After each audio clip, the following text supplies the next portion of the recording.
What is going on, everyone? It is Foul Play here, and we're back again for another Modern League. So I haven't done anything too different in a little while, so I figured I'd just change it up a little bit. So my idea for today is to just remove Core Spirit Dancer altogether from the deck. Not that I think she's bad, not that I think green-white Bogles are bad either, but I just want to do something a little bit different, just have auras absolutely jam-packed into the deck. So no removal, no counter spells main deck, and yeah, and then it's just your 8 creatures, your 20 lands, and 32 auras. So that is what we're doing here today.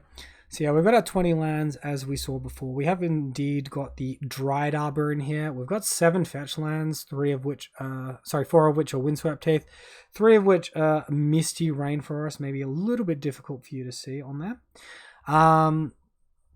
And then, yeah, we got a couple of Temple Gardens, a Breeding Pool, Hallowed Fountain, and 1 of each basic.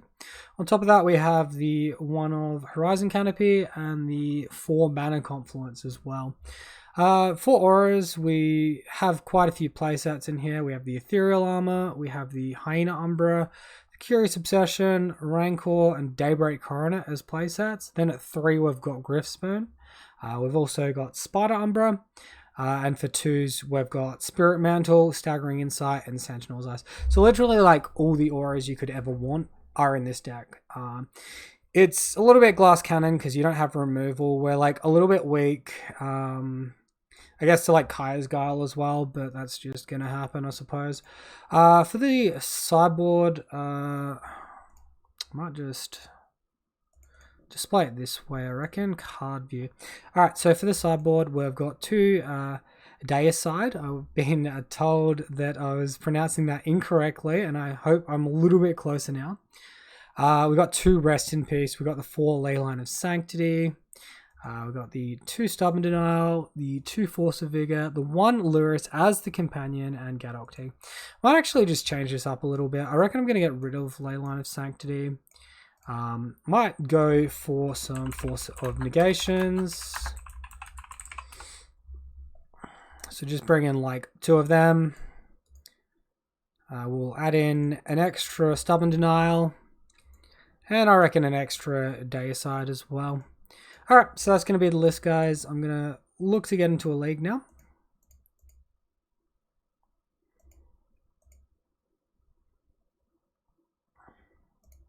And yeah, I did actually play a Super Zendikar Super Championship qualifier, or whatever they've called it this time, on the weekend, on Saturday, and I did absolutely awful. I just wasn't in the right mindset to be playing. And, you know, I sort of had a pretty bad sleep during the week, and then I had to get up at 6:30 in the morning to play the event. And even with a coffee, it just didn't go great. I got like bad pairings for one. And on top of that, like on top of the bad pairings, we also were pretty unfortunate. Like we had low rolls, they had high rolls with the decks. So yeah, that's just how it goes sometimes. You can't win them all. I just realized I'm now sharing the wrong window. Let's bring that up to date. And yeah, but yeah, I think I was like 1 position off of getting the play points, and then came up against a Restore Balance deck in round 9, and ended up going like 4-5. If I got 5-4, I would have got a return for my time, but the entry was like free, so obviously it's not the end of the world or anything. Yeah. I honestly, like, with the state of mind I was in, I probably should have been playing Burn. And yeah, sorry, I would normally, like, pause all this commentary here. But, like, I'm using a different program which doesn't have a pause function. I'm using the Streamlabs program because I've set up the nicer display.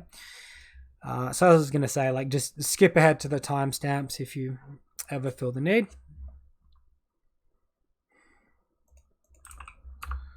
Alright, so here we are for match number 1, everyone. Versing Toolpool 13, and we won the Darrell. That means we're going to be on the play. Go ahead and select our Luris as the companion. Opponent has also got Luris. This hand's looking pretty strong. I'm going to keep it. Here I want to lead on the Horizon Canopy so I can turn to get the Hallowed Fountain and play double White Aura into turn 3 Daybreak. Also, if it's like a Jund deck, maybe we want to play around Liliana of the Veil, but it's pretty unlikely that we have to worry about that. You know this is absolutely perfect when your opponent is fetch shocking before cracking the Mishra's Bauble. He's actually going after my card before activating the Mishra's Bauble. I think that's incorrect. Unless there's some other reason he's going for this, but usually you want to see what's on top so you can make an informed decision on how you can best disrupt the hand. So I'm not sure if my opponent's new with the deck or if there's a nuance here that I'm missing.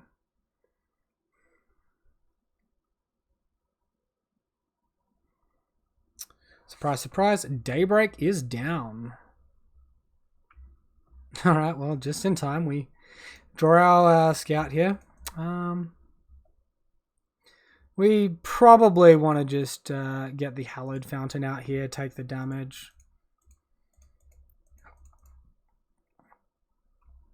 I wouldn't be surprised if this is like the Tarmogoyf variant. As it turns out, we had Gladecarver Scout on top of the library.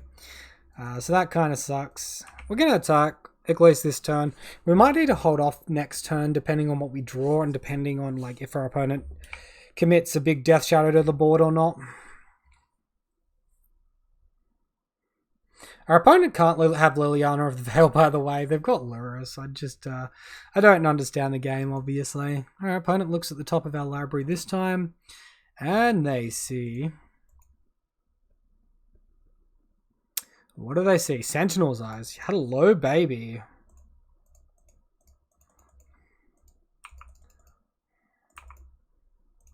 Yeah, definitely a big fan of having Sentinel's Eyes here. This could just be black-green, like, rock deck as well.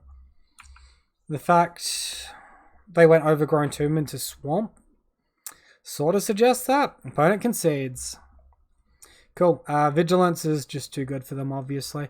If they just attack there, right, and bluff the Assassin's Trophy or the Abrupt Decay, there's a chance I won't block, because if they destroy this Ethereal Armor, I'm probably never winning the game.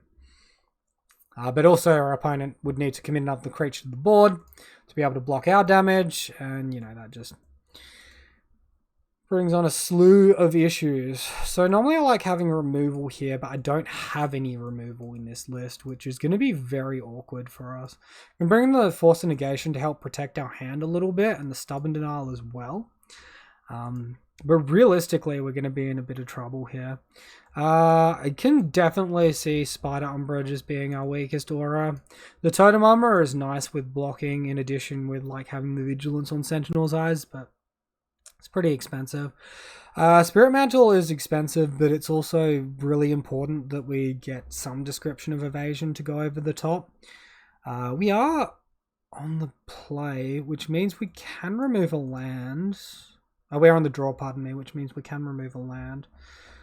I think probably just one Spirit Mantle from here. We could be over sideboarding in like these counter magic effects as well. I kind of want Stubborn Denial so that we can stop our opponents from using a Team of Battle Rage. Like,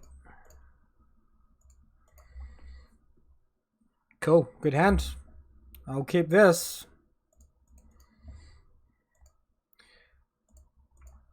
Mana is like currently awkward. We might need to go for a Breeding Pool.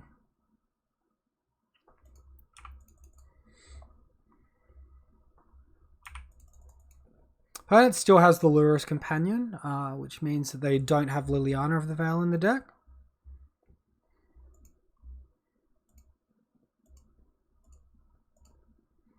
Alright, so we could let that like resolve and then just like play our guy.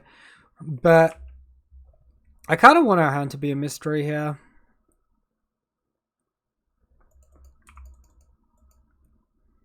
Alright.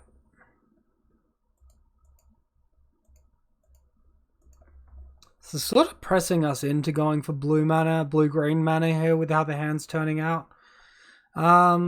We could just get Hallowed Fountain. It's really bad in the face of interaction. We could just ignore the Curious Obsession and get Temple Garden.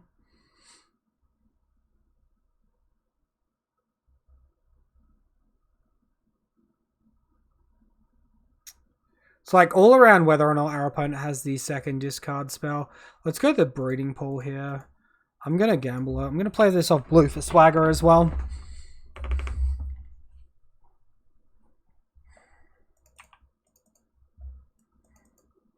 So we can see here as well, we had a chunk of chicken following the Twitch stream while I was offline. Thank you for the follow, my friend. Alright, so there's a Death Shadow on its way. We're going to lose Curious Obsession here as well. This is going to be hard to play from this point. I think we just lose this match. We need to draw like extremely well to get out of this. Like we need to draw white mana into probably like Ethereal Armor. But it needs to also be in that order, I'm pretty sure.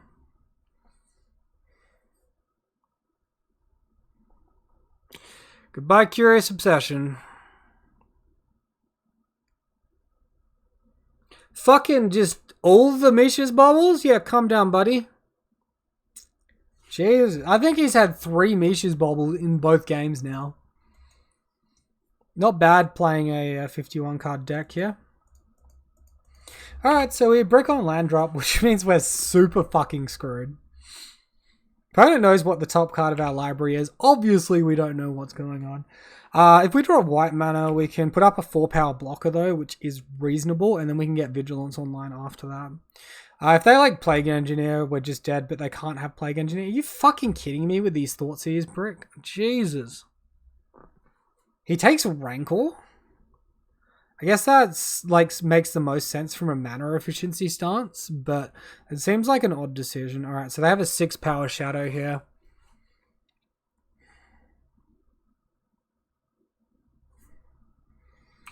I smell a Team of Battle Rage coming.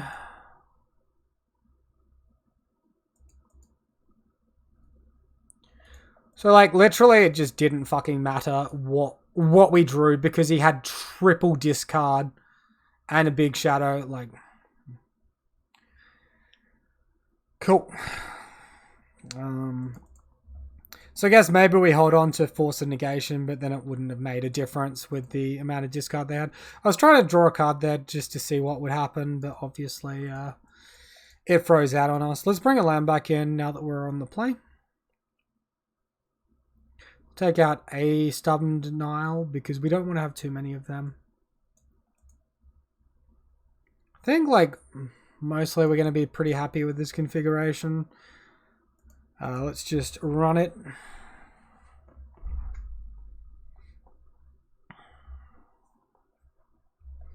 I don't think I'd be as comfortable running no 2-mana creatures if I didn't have the Lurus as the companion as well. Just for everyone to know. Oh my god, look at this wonderful hand. Opponent will keep 7 and it will have amazing interaction. Oh, opponent mulligan to 6, amazing. Well, I think we keep this, but it's really bad against 1 discard. Yeah, I don't know if we can. Because, like, if they make us discard the Curious Obsession and we just never draw white mana, we're just doomed. Oh, fuck it. Let's risk it. We'll bottom the island, because obviously island is just dead.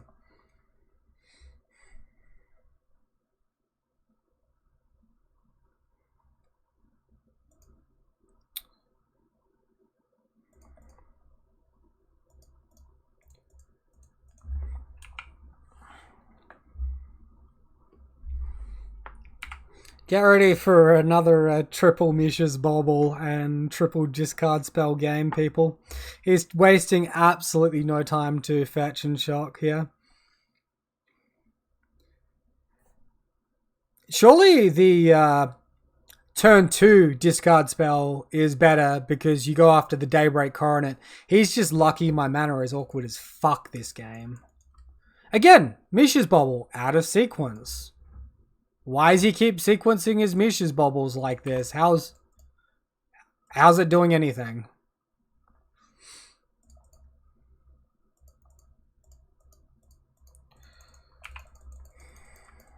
Cool. Well, let's apply some pressure. Alright, well now our opponent's looking a little more silly. Because if this Daybreak Coronet gets resolved, they could be in a lot of trouble. So far, I haven't seen a single Assassin's Trophy or Abrupt Decay from our opponent either. Okay, Engineered Explosives on one. That's unfortunate, but we do have the Hyena Umbra.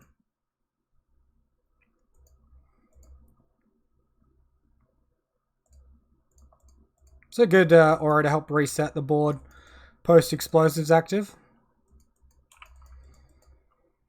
Problem with attacking here is if our opponent has a shadow, we're sort of like helping him into an advanced board state, but I don't think we can wait a million years against an Engineered Explosives anyway. I think our best line is going to be aggressive, put pressure on. Unfortunately, we don't have the flying either. Alright, well, we're continuing to draw these like white auras, and it's super awkward with this breeding pool.